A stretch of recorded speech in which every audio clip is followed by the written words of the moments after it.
فرمایا کہ اس کے حضور استغفار کرو، وہ آسمان سے بارشیں نازل کرے گا، تمہیں بیٹے بھی دے گا، تمہیں مال بھی دے گا، لہلہاتے باغ بھی ہوں گے، چلتی نہریں بھی ہوں گی، معیشت کا پہیہ چل جائے گا اگر تم اللہ سے ڈرنے والے بن جاؤ گے۔ تو آج ہم کہتے ہیں یہ ہو فلاں ماہر اور فلاں شخص ہو تو پھر ہماری معیشت بہتر ہو سکتی ہے۔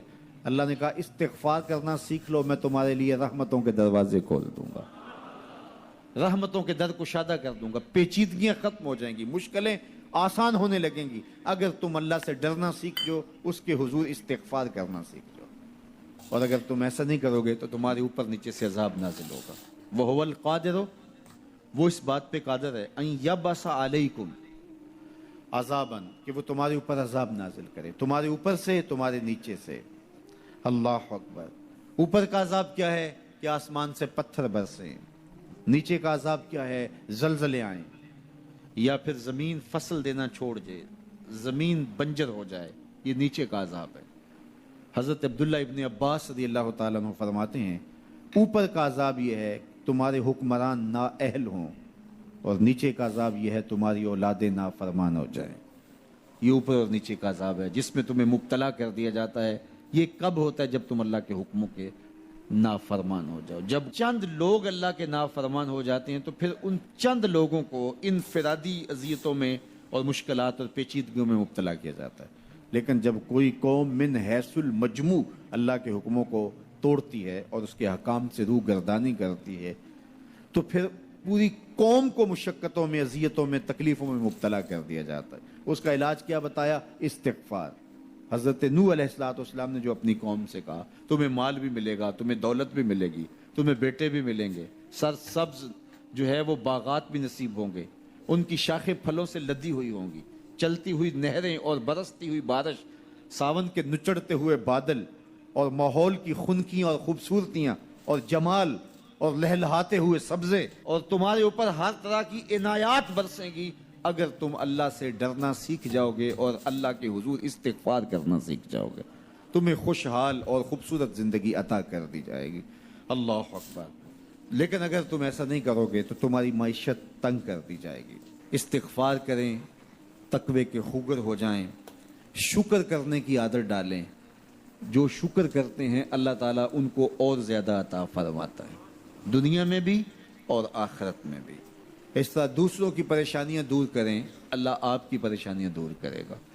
بانٹنے کا مزاج پیدا کریں، آپ کے پاس جو بھی ہے بانٹ دیں، علم ہے تو بانٹیں، خوشیاں ہیں تو بانٹیں، آپ کے پاس دولت ہے تو لوگوں کے دکھ اس دولت سے دور کرنے کی کوشش کریں۔ جب آپ بانٹنا شروع کر دیں گے تو آپ کا رب آپ کو عطا کرنا شروع کر دے گا۔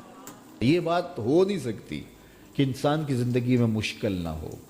جب انسان کو پیدا کیا گیا تھا، اس کا خمیر گویا گیا تھا، تو 39 دن تک اس کے خمیر پر مٹی جو گوندی گئی تھی انسان بنانے کے لیے، اس پر 39 دن دکھوں کی بارش ہوئی تھی اور ایک دن خوشیوں کا می برسا تھا۔ اور انسان کی زندگی میں خوشیاں اور غم اس تناسب سے ہیں۔ لَقَدْ خَلَقْنَا الْإِنسَانَ فِي قَبْضٍ، انسان کی زندگی مشقتوں کا مجموعہ ہے، حالات کی تلخیوں کے سے مقابلہ کرنا پڑتا ہے۔ لیکن حالات مشکل ہو جائیں تو ان سے نکلنے کا راستہ کیا ہے؟ تو سنیے قرآن کیا کہتا ہے، وَمَن يَتَّقِ اللَّهَ يَجْعَلْ لَهُ مَخْرَجًا وَيَرْزُقْهُ مِنْ حَيْثُ لَا يَحْتَسِبُ۔ جو اللہ سے ڈرنے لگ جاتا ہے، تقوی اختیار کر لیتا ہے، تو پھر اللہ تعالیٰ جل شانہ اس کے لیے مخرج پیدا کر دیتا ہے، یعنی اس مصیبت سے نکلنے کے اللہ راستے دیتا ہے۔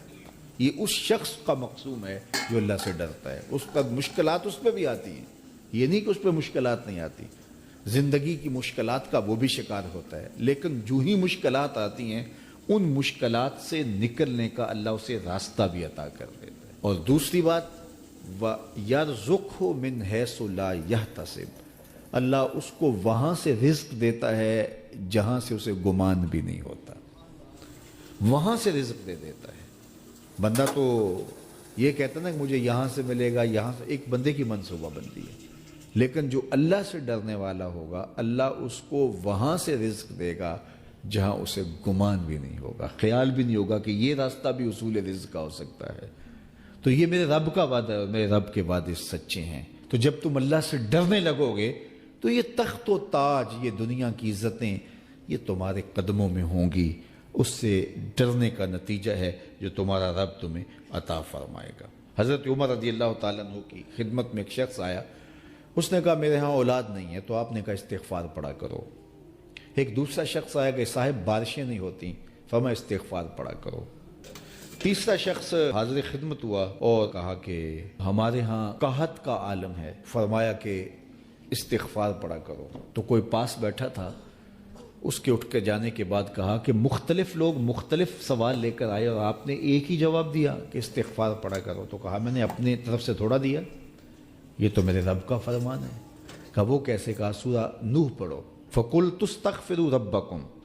حضرت نوح علیہ السلام نے اپنی قوم سے کہا کہ اپنے رب کے حضور استغفار کیا کرو، اِنَّهُ كَانَ غَفَّارًا۔ اس کا نتیجہ کیا ہے؟ جب تم استغفار کرو گے تو وہ تمہارے گناہ بخش دے گا۔ ایک تو فائدہ اس کا یہ ہوگا، وَيُرْسِلِ السَّمَاءَ عَلَيْكُمْ مِدْرَارًا، آسمان سے موسلادھار بارشیں بھی برسیں گی، وَيُمْدِدْكُمْ بِأَمْوَالٍ وَبَنِينَ، اور اللہ تمہیں استغفار کی برکت سے مالا مال بھی کر دے گا، وَبَنِينَ، اور تمہیں بیٹے بھی عطا کرے گا، وَيَجْعَلْ لَكُمْ جَنَّاتٍ وَيَجْعَلْ لَكُمْ أَنْهَارًا، تمہیں باغ بھی عطا کرے گا اور تمہیں چلتی ہوئی نہریں بھی عطا فرمائے گا۔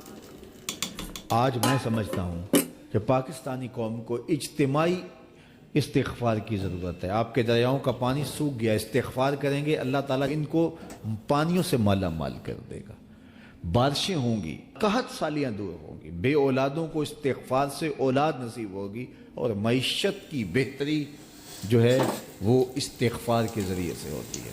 تو یہ 5 چیزیں بیان فرمائیں تو استغفار سے خوشحال زندگی کا تصور ابھرتا ہے۔ سبيل الدموع سبيل مريح، تنهدى يا صاحي كي تستريح، وبث الدعاء الخفي الصريح، يسعك الفضاء الرحيب الفسيح. سبيل الدموع سبيل مريح، تنهدى يا صاحي كي تستريح، وبث الدعاء الخفي الصريح، يسعك الفضاء الرحيب الفسيح. فبالله كم تستطب القروح، ويبرأ جروح الكسير الجريح، وينشط ذاك السقيم العليل، وقد كان بالسقم دهرا طريق.